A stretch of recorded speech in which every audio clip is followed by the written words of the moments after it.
তোমার কষ্টের কথা ভাবে কে? যখন সবাই তোমার দেওয়ালে আঁকে, যখন বেঞ্চে সবাই করে দাগ, তখন কি হয় না তোমার রাগ? যখন হয় ছুটি, গরম গরম রুটি, আমি জানি তুমি একটি করে বসে থাকো মেরে গুটিসুটি। শাস্তি না দিয়ে এসব অত্যাচার তুমি সহ্য করে নাও, কিন্তু এরপরে তুমি আমাদের ক্ষমা না করে দাও। জানি আমি এসব কথা তুমি মুখ ফুটে বলো না, কেউ যেন করেছে তোমাকে মারা। তবে একদিন সবাই বুঝবে তাদের ভুল ঠিক দিতে হবে ভুলের মাসুল। আর তো নেই সময়, যেতেই যে হবে এবার। তবে কথা দিলাম তোমার কোলে ফিরবো আবার।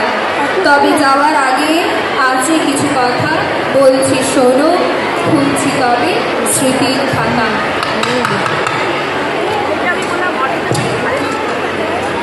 সবাই একদম চুপ।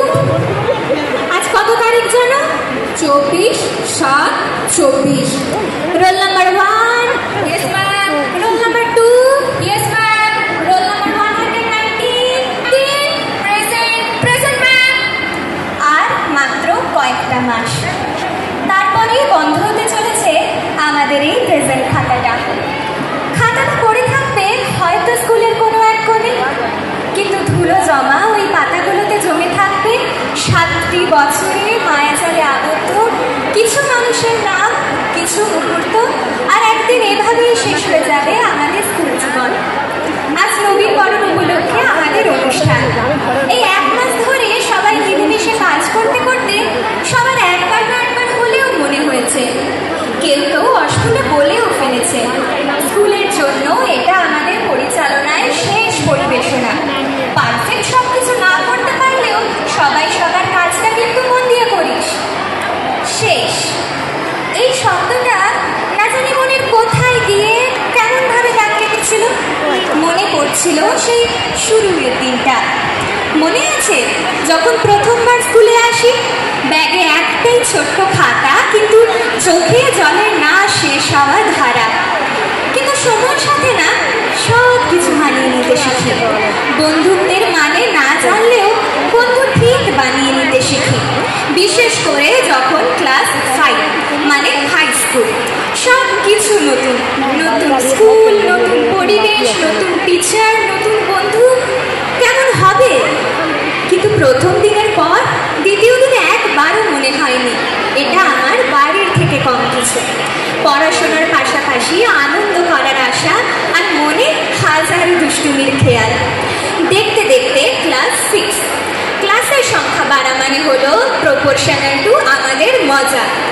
প্রেয়ার লাইনে ম্যাডামদের বকুনি, পিটি ক্লাসে দাঁড়িয়ে হট্টগোল, ক্লাসে পড়া আগে বলার জন্য হাত তোলার প্রতিযোগিতা, ক্লাসের ফাঁকে গানের লড়াই, কিংবা কাগজ কেটে রাম সীতা, আবার কখনো গরম পানি। ক্লাস 7-এর পর যখন ক্লাস 8-এ উঠি, মনে হয় আর বাচ্চা কোথায়, আরে আমরা কত বড় হয়ে গেছি। বন্ধুদের সাথে টিফিন শেয়ার, মুড়ি পিকনিকের দিন, পলিথিনের খোঁজে হাফ টিফিন পিরিয়ড পার করে দেওয়া, প্রিয় বন্ধুটাকে একটু বেশি ভালোবাসা। আর ক্লাসের পরে কিরে যাবি নাকি, চল, ওয়াশরুমের নাম করে গোটা স্কুলে চক্কর দিয়ে আসা। ক্লাস 8-এর শুরুতেই ঘটলো কোভিড বাবা জীবনের আগমন। পড়লো আমাদের স্মৃতিগুলো বানানোই বাধা। আজ না হয় থাক ওই 2 বছরের কথা। মনে দুঃখ হলেও এরকম ভাবেই আমরা উঠলাম ক্লাস 10-এ। আমাদের আবারও স্কুলে আসা শুরু। বোর্ড এক্সামের চাপ থাকলেও মুখে এক রাশ হাসির সাথে মনে করছে একদিনের উদ্যোগে কিভাবে আমরা সরস্বতী পুজোর আয়োজন করেছিলাম। আলপনা দেওয়া, ঠাকুর আনতে যাওয়া, ম্যাডামদের সাথে পুজোর আয়োজন, ঘর তুলতে যাওয়া, অঞ্জলি, মায়ের বিসর্জন, সব মিলিয়ে একটা সুন্দর স্মৃতি। জীবনের প্রথম বড় পরীক্ষা মাধ্যমিক দিলাম। সবাই সবার পরিশ্রম মতো ফলও পেল।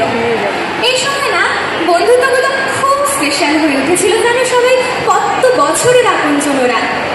ক্লাস 11 হলো কিছু বন্ধুত্বের ছাড়াছাড়ি, আর হলো কিছু বন্ধুত্বের ভিত করা।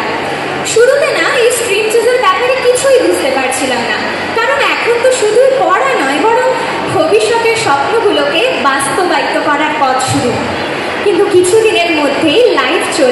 ট্র্যাকে। পুরনো বন্ধু আর নতুন বন্ধুগুলোর সাথে সময়গুলো দারুণ কাটতে থাকে। মনে আসে ক্লাস বাঙ্ক করার ঠিকানা, তবে যাই পরিস্থিতি হোক, সে বৃষ্টির জন্য অ্যানুয়াল স্পোর্টসের দিন 200 মিটার দৌড়ে আমাদের হাত ধরে একসাথে দৌড় করে সবাইকে অবাক করে দেওয়ার প্ল্যান ভেস্তে যাওয়াই হোক, কিংবা প্র্যাকটিক্যাল লিখতে ভুলে যাওয়ায় ম্যাডামদের কাছে নানা এক্সকিউজ দেওয়াই হোক, আমাদের মুখে থাকতো দুষ্টুমি ভরা এক রাস হাসি। আর মনে আছে আমাদের সেই স্কুল ট্রিপের মজা? নাচ গান খুনসুটির সাথে জীবনে যোগ হলো আরেকটা না ভোলা স্মৃতি। যতই স্কুলে হোক ঝগড়া কিংবা